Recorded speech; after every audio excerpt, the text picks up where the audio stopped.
The last time Sylvia called her friend, the girl watched her phone ring twice and didn't bother to pick. Instead, she kept uploading pictures on her WhatsApp status, smiling, dancing, looking like she had found new people to laugh with. That was when Sylvia finally accepted that her best friend of almost 7 years had left her behind. Let's start from where it all began. Sylvia and Fiona met and became friends at the university. It wasn't even planned. They met during registration. Sylvia was standing in a queue under the hot sun, sweating profusely and confused like every other first-year student. Fiona turned to her and said, "You look so lost and confused." Sylvia laughed and replied, "Aren't we all?" And from that day, they started to know each other, little by little. It started with casual hellos whenever they ran into each other on campus. Then, they started visiting each other's room. Over time, they became inseparable. They went everywhere together, they attended lectures together, they went for campus church programs together, during exams, they attended night classes together. When one person was sick, the other person would nurse and take care of her, running up and down the hotel like a nurse. Wherever you see Sylvia, you must see Fiona. That was how close they were.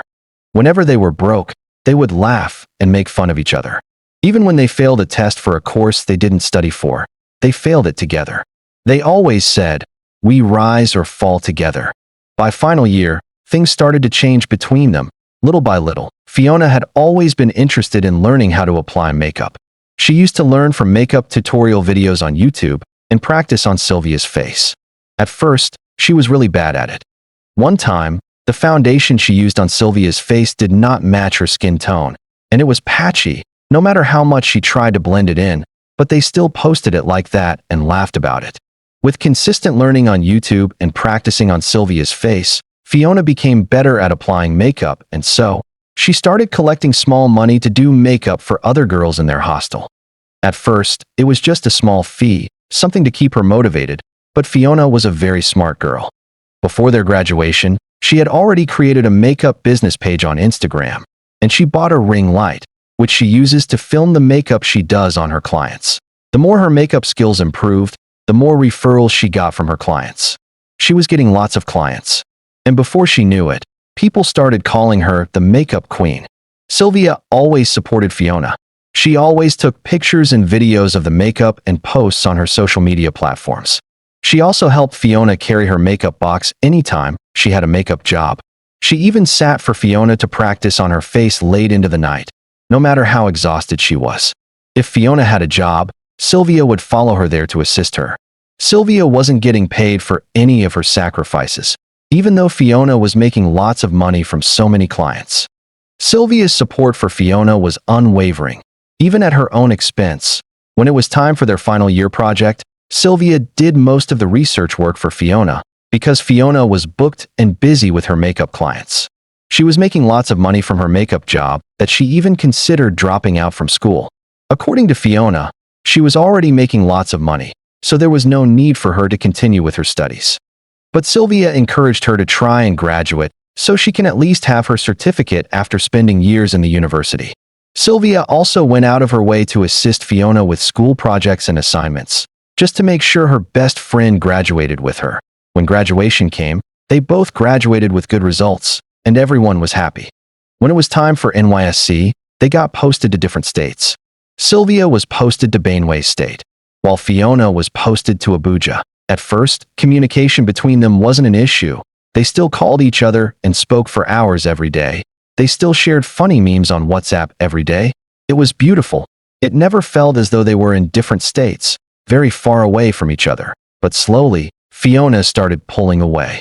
Sometimes Sylvia would call, but she wouldn't get any response.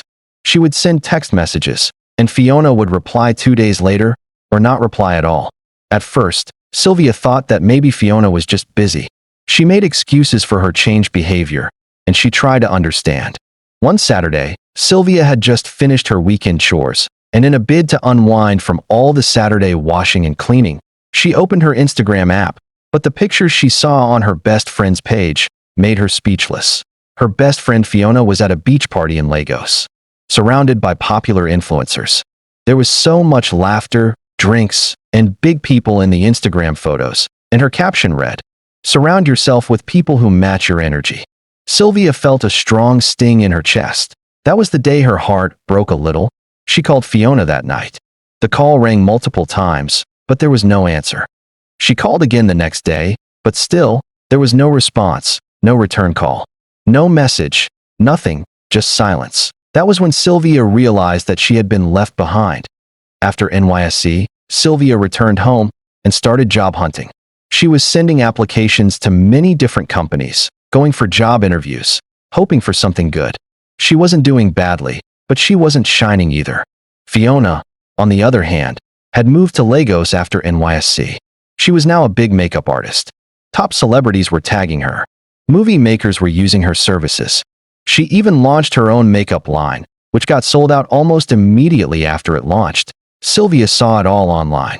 But they weren't friends anymore. Fiona didn't even bother to wish her a happy birthday on her birthday. And when she wished Fiona a happy birthday on her own birthday, she never got any response. She thought that maybe one day Fiona would remember her.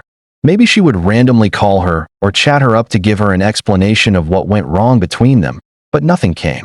Then one day, Sylvia saw Fiona's younger sister at the market. The girl screamed, "Sylvia, it's been a very long time."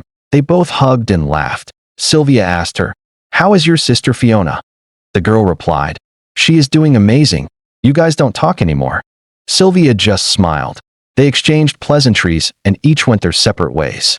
One day, Sylvia saw a big billboard on her way to church. Fiona's face was on it. It was a big makeup advert about a makeup class being hosted by Glam by Fiona, her ex-best friend. She stood there for a while, looking at it. She misses her best friend, but she had no idea of what really went wrong. She felt pain in her chest, not because her best friend had succeeded, but because her best friend succeeded and cut her off completely. A few weeks later, one of Sylvia's church members invited Sylvia to her wedding. As Sylvia walked into the wedding venue, she saw someone familiar touching up the bride's makeup. It was Fiona. Their eyes met. Sylvia smiled. Fiona smiled back, but that was it. There was no hug, no excitement. Just two people who once shared everything, now pretending they were strangers. After the wedding, Fiona left without saying goodbye. Sylvia didn't bother to chase after her. Some friendships aren't meant to last forever. Fiona moved on, so did Sylvia. Who do you think is at fault here? Let us know in the comments section. Give this video a thumbs up and subscribe for more stories coming up on this channel.